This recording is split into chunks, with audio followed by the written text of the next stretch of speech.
Nibbana. Do not become dependent on that which is circumstantial.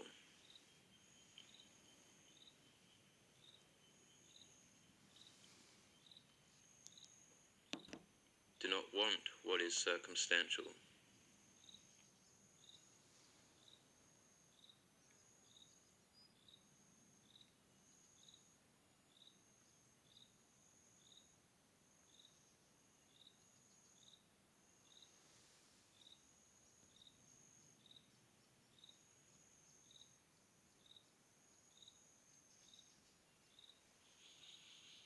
Secondary.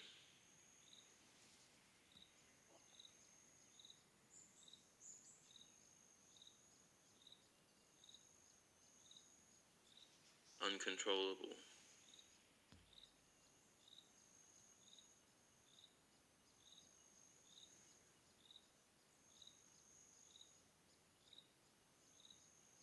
And unlikely.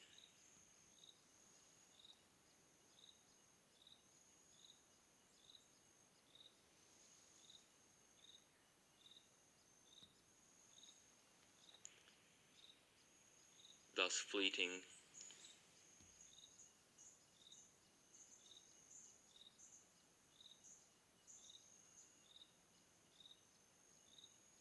And uncertain.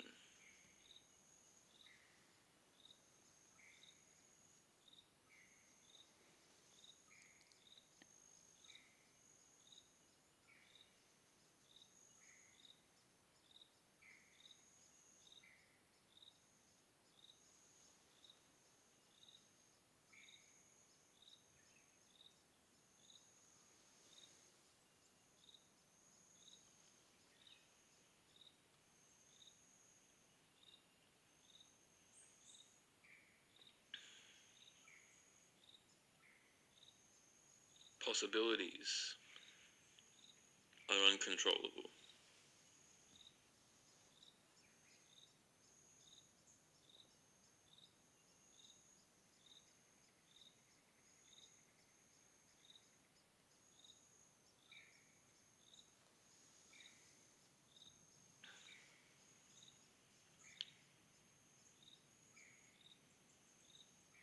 Which is more?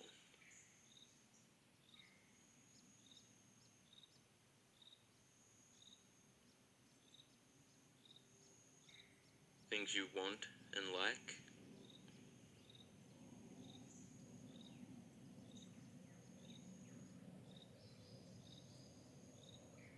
Or that which is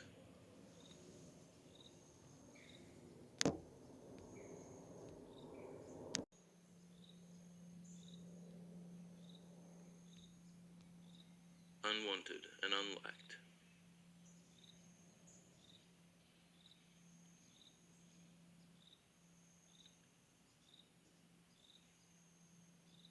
Non-sensual or sensual?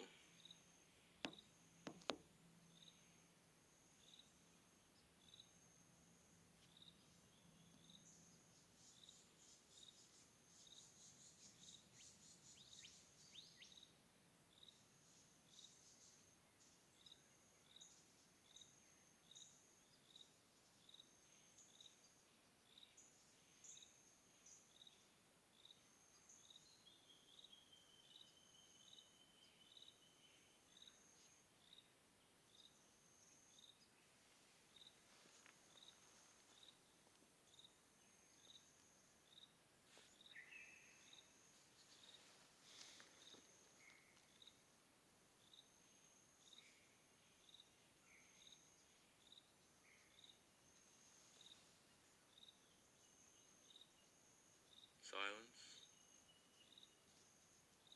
or non-silence?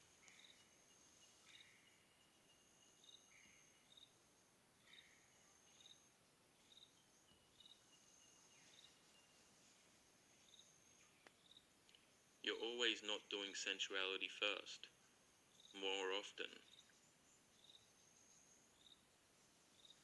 as a basis for particular, fleeting desires.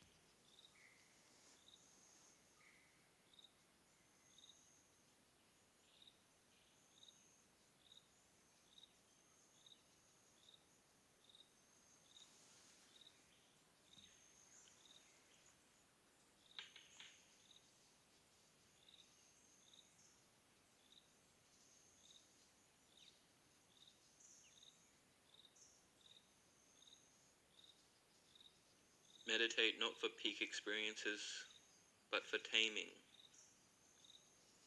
contentment.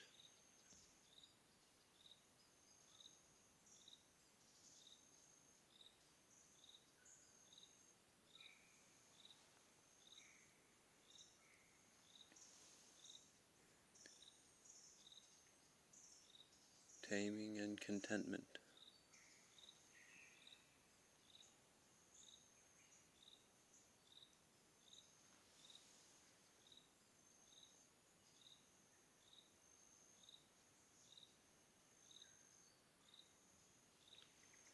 Non-dependence on any doing, Nibbana. Everything else requires maintenance.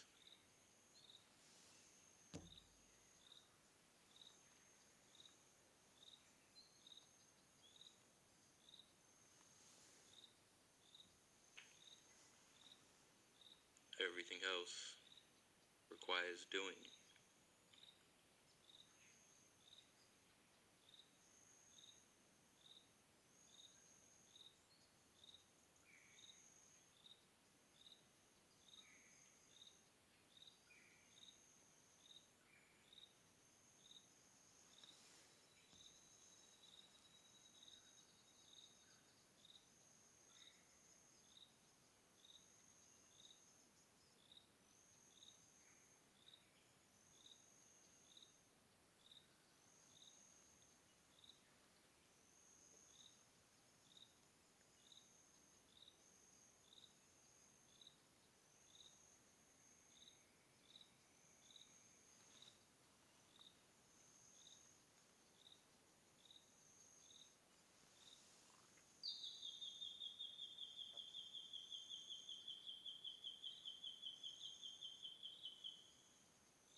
Non-lust is more general, more fundamental.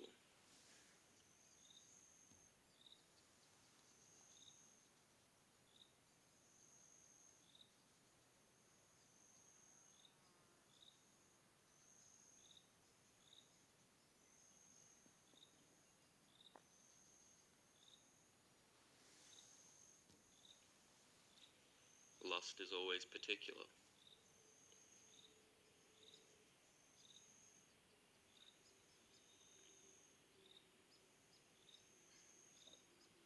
If you lust for one thing and then another thing is introduced, the lust for the former will cease in the transference to the other.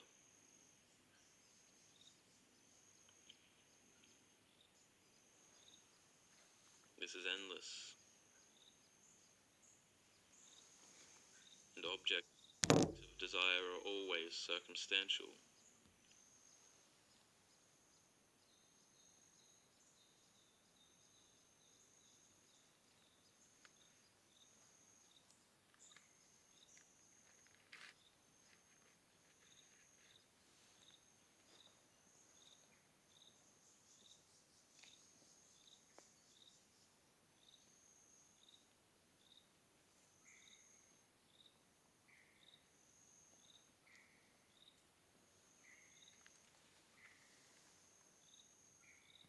It could not have been.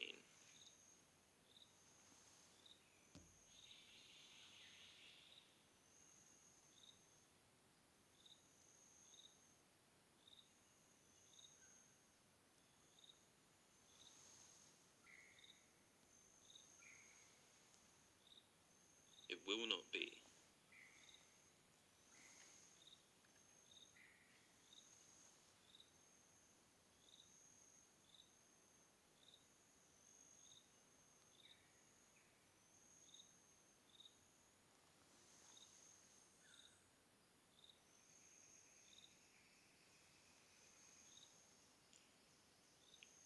So develop contentment without it.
Non-hate is more fundamental than hate.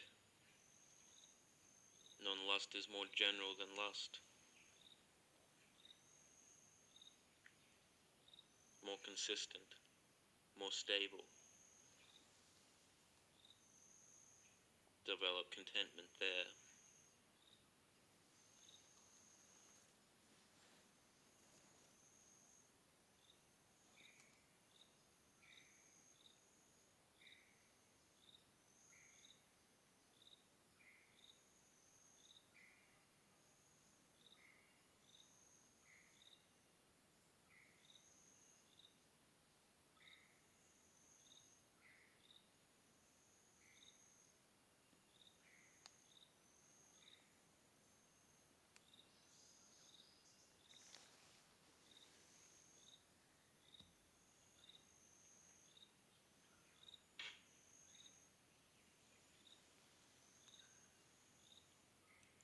There's too much to see.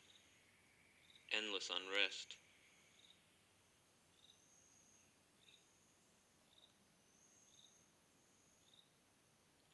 You can only lust for what you have already seen, tasted, etc. Why acquire endless desires and endless unrest?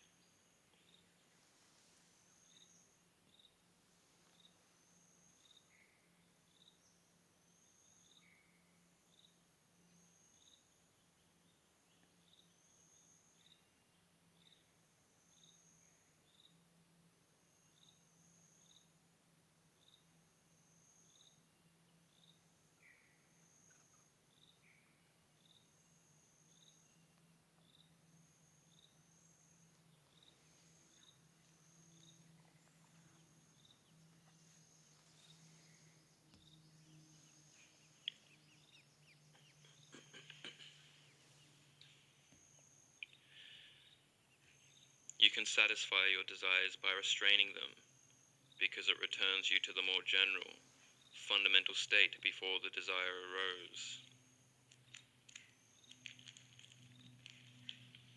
The neutral feeling.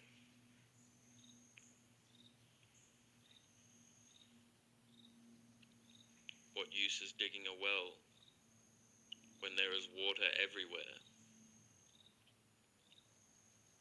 When craving's root is served, what would one go about seeking?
Gratification is always fleeting, because it's always just the destruction of craving, the relief from a pressuring itch.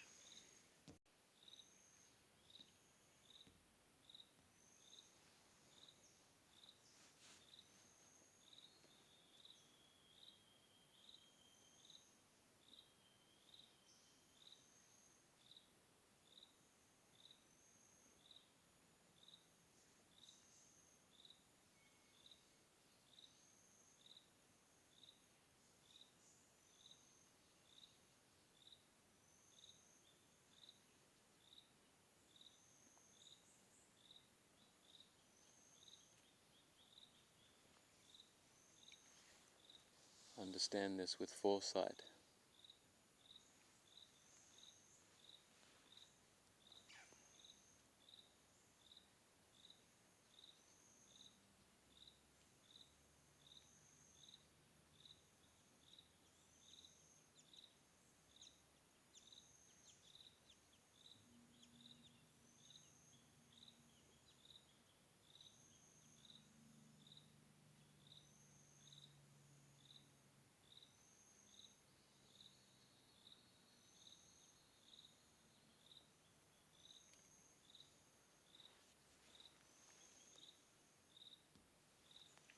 Fleeting when satisfied by wisdom, and fleeting if you act to get the experience.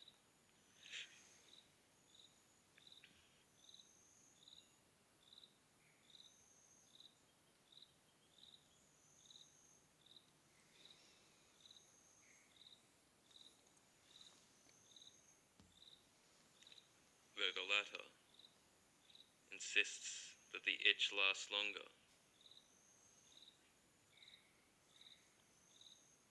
where the pleasure you feel of its endurance in action is the pain of its pressure enduring.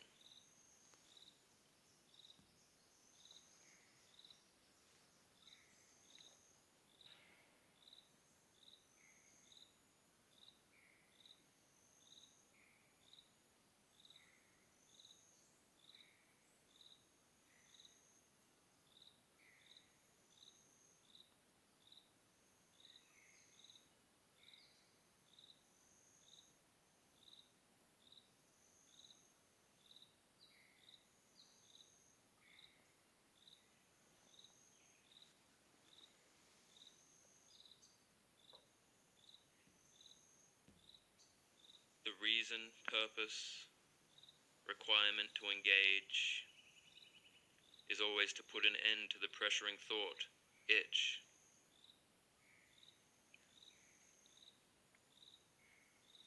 Desire.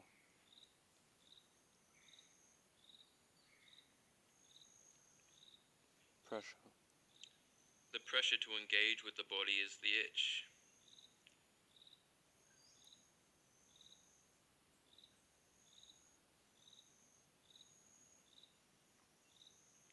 The corresponding sense-based action is the scratching, where the pleasure you feel of its endurance is the pain of its pressure.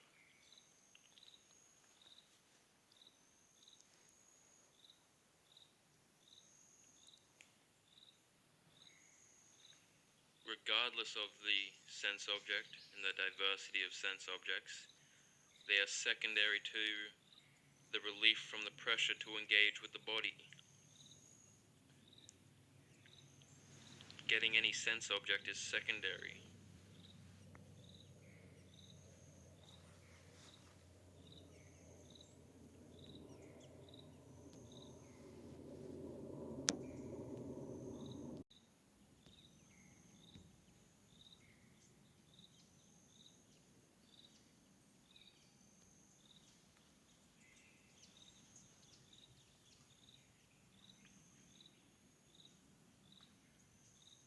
A thought of food or pretty face on the phone flashes in the mind.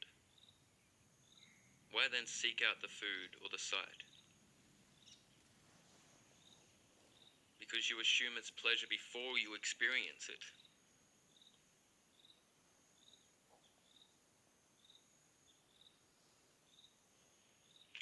You think the pleasure came first, rather than the pain. The right order, the right direction, is that the pleasure is in the cessation, not in any direction of action towards sense objects, and the body towards a sense object.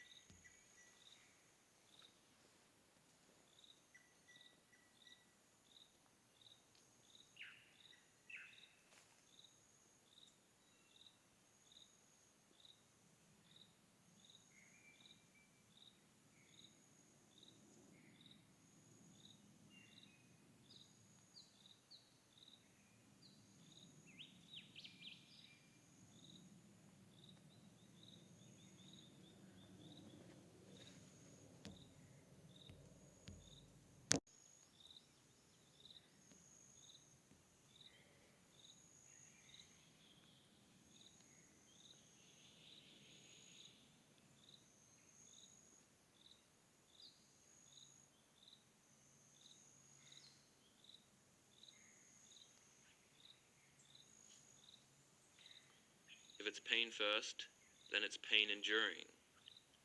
Why prolong the itch through ignorant action?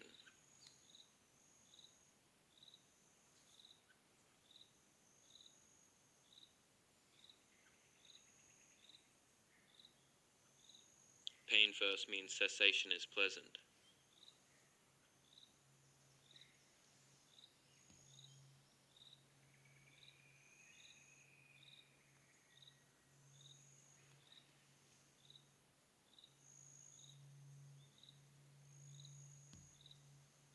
If it's seen as pleasure first, it's pleasure enduring, even though the pain of its pressure in action isn't seen.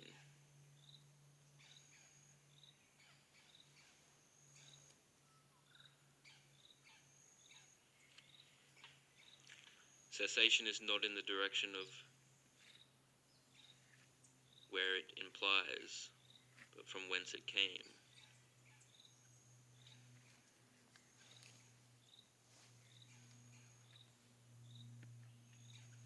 Thus, pleasure is never over there in space or time.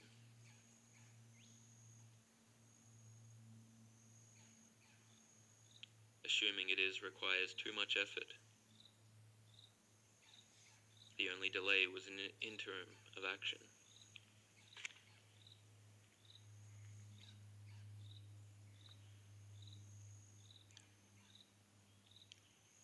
When struck by any pain from a thought, instantly trying to get rid of it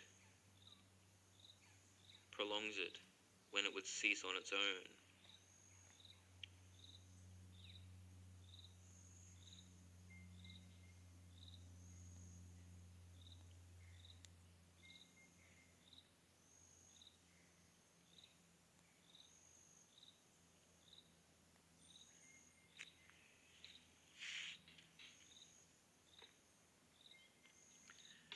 In pleasure some their glutton souls would steep, but found their line too short, their woe too deep, and leaky vessels which no bliss could keep.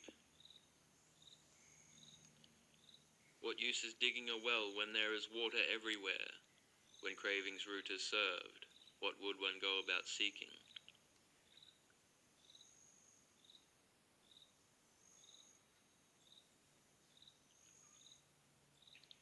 A thought of sight that flashes is already a hit of free dopamine. The thought is painful. Its implications of pleasantness is painful. It should not be engaged with, not delighted in, as unappealing as a thought of feces.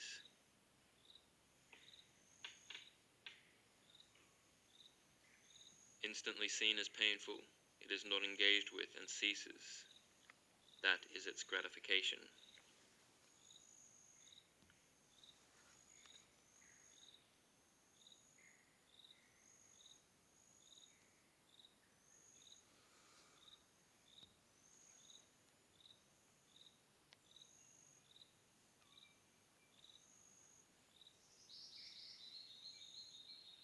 You think you escape the pain through action, and thus gain pleasure in the direction of sense objects. But the pain of sensuality endures as a fetter. What is first stays first.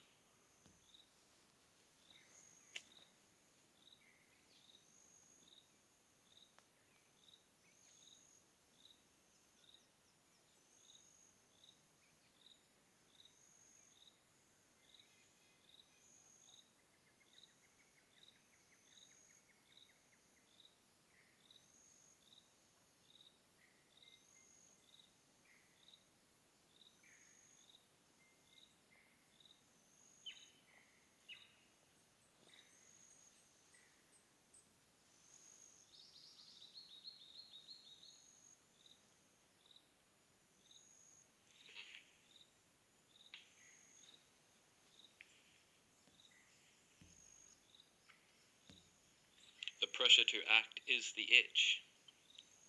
Its ceasing is what is pleasant. You only do anything at all put an end to the pressure of doing.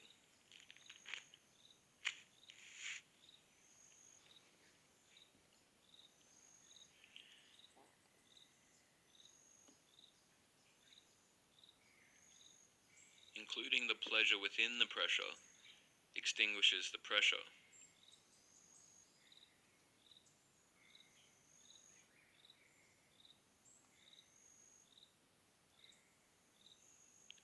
Delayed gratification can be instantly satisfying, like water on a hot pan, a return to the baseline, fundamental non-desire.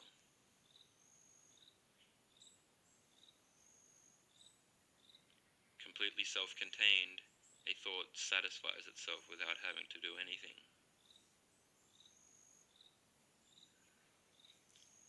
Thus, you don't have to go look, go taste, or touch if you think the thought in a remembrance.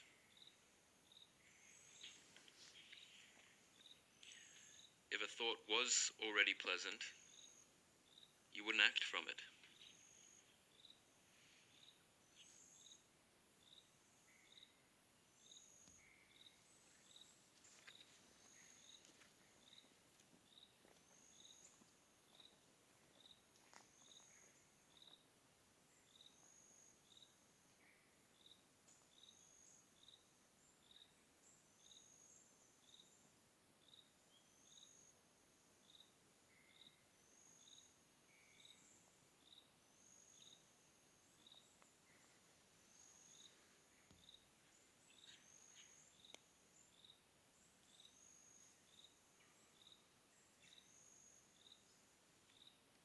Endure the Nibbana, the ultimate perspective of non-control. You lack faith in regard to this initial pain to endure it.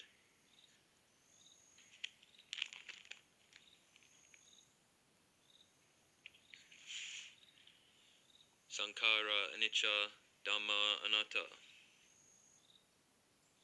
Perception of inaccessibility. Endurance on its own, dependently originated. There's nothing outside this satisfied image of body enduring. Any outwardness is contained within this perception.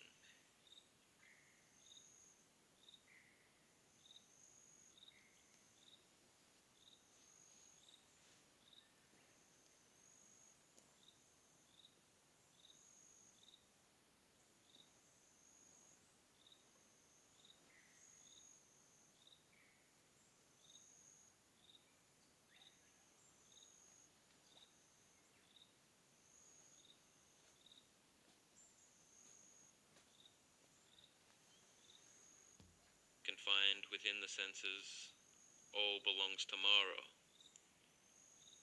offering joys as bait.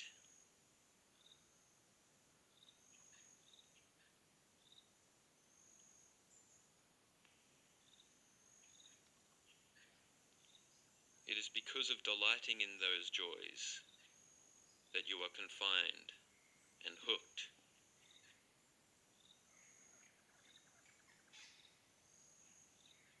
Enduring these arisen pressures with friendliness, patience,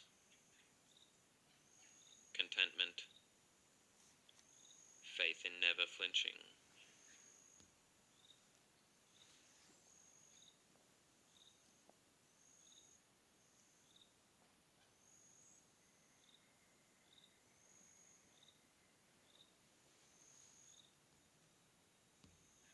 Enduring these arisen pressures with friendliness, patience,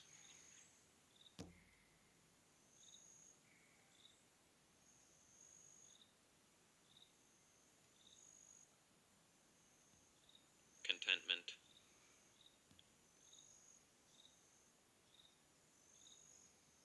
faith in never flinching.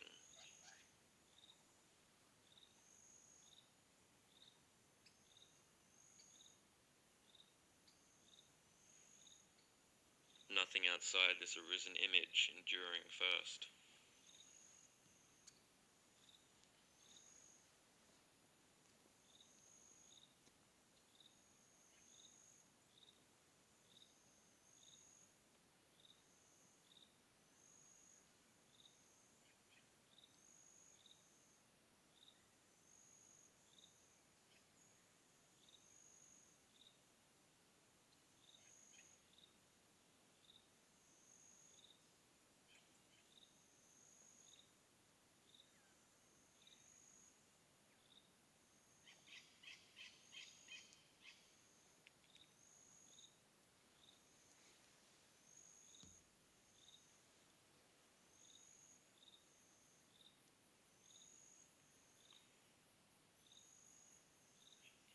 Endurance shows it's arisen by causes beyond.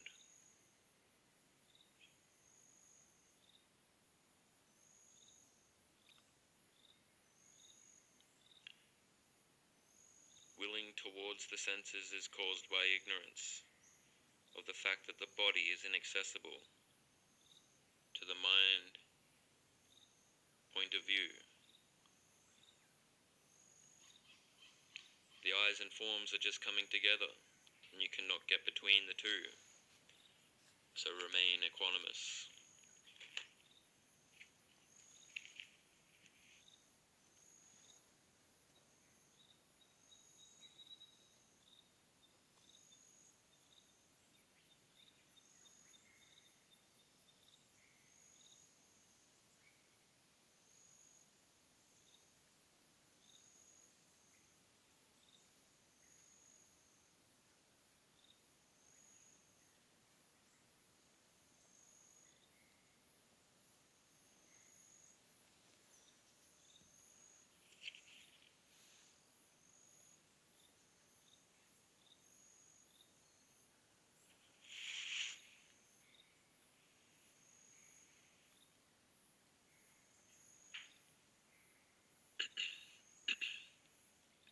The fundamental level is what you don't have to control to maintain it or access it.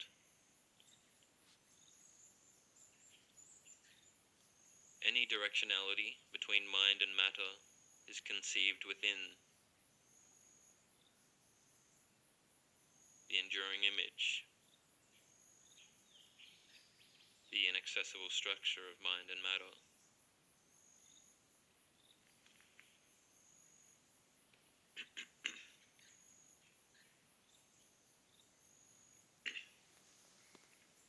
Thoughts and perceptions identify as matter.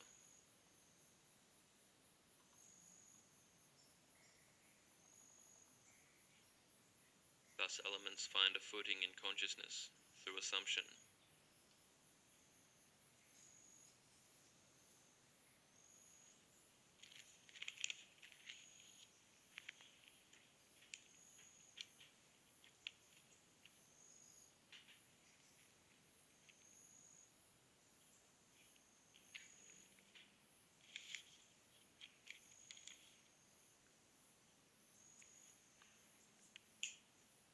When unrestrained and unmindful, the body will be seen as a sense object, not in its true nature.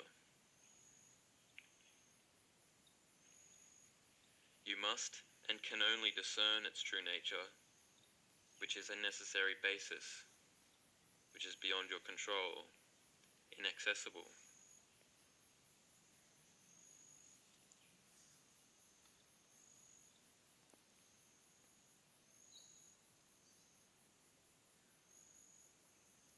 Seeing the arising ceasing is something is seeing it there enduring first. It has arisen prior to me, thus it endures on its own. It has arisen already, thus its cessation is beyond control.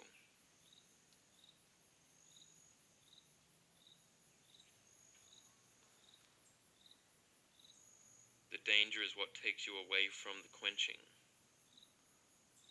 The danger is wanting change, assuming you can change, thus trying to change the arisen experience.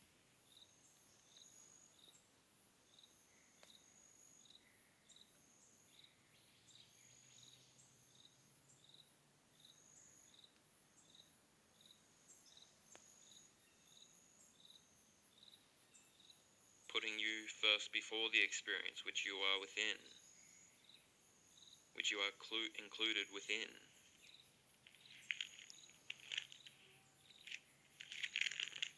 Within the enduring image. Sila Samadhi. Do it for J. Do it for R. Do it for M. And X. Now I just have to fear the slightest fault of acting out. Restrained to invisibility.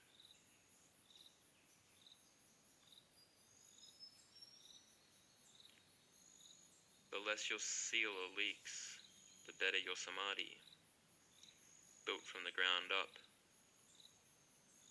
immovable sealer is samadhi. With confidence and faith in your knowledge, faith in virtue and restraint to be untouchable.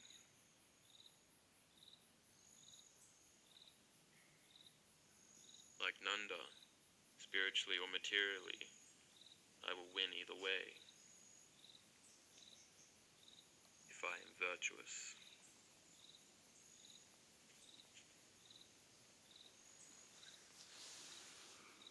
The samadhi starts with non-regret, no bad consequences.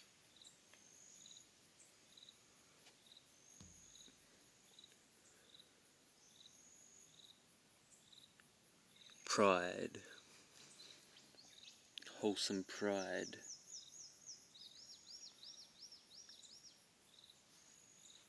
Happy now, peaceful now, satisfied now.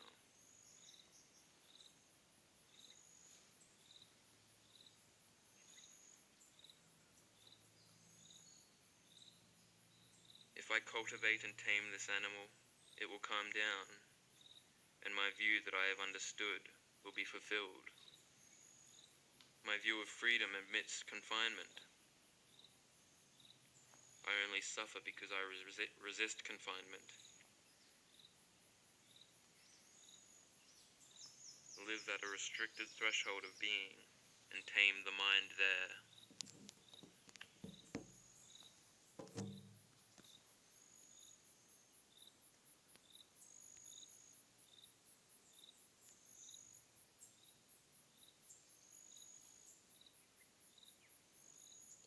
Delight in non-proliferation and infinite contentment, infinite joy, infinite stability, infinite reliability,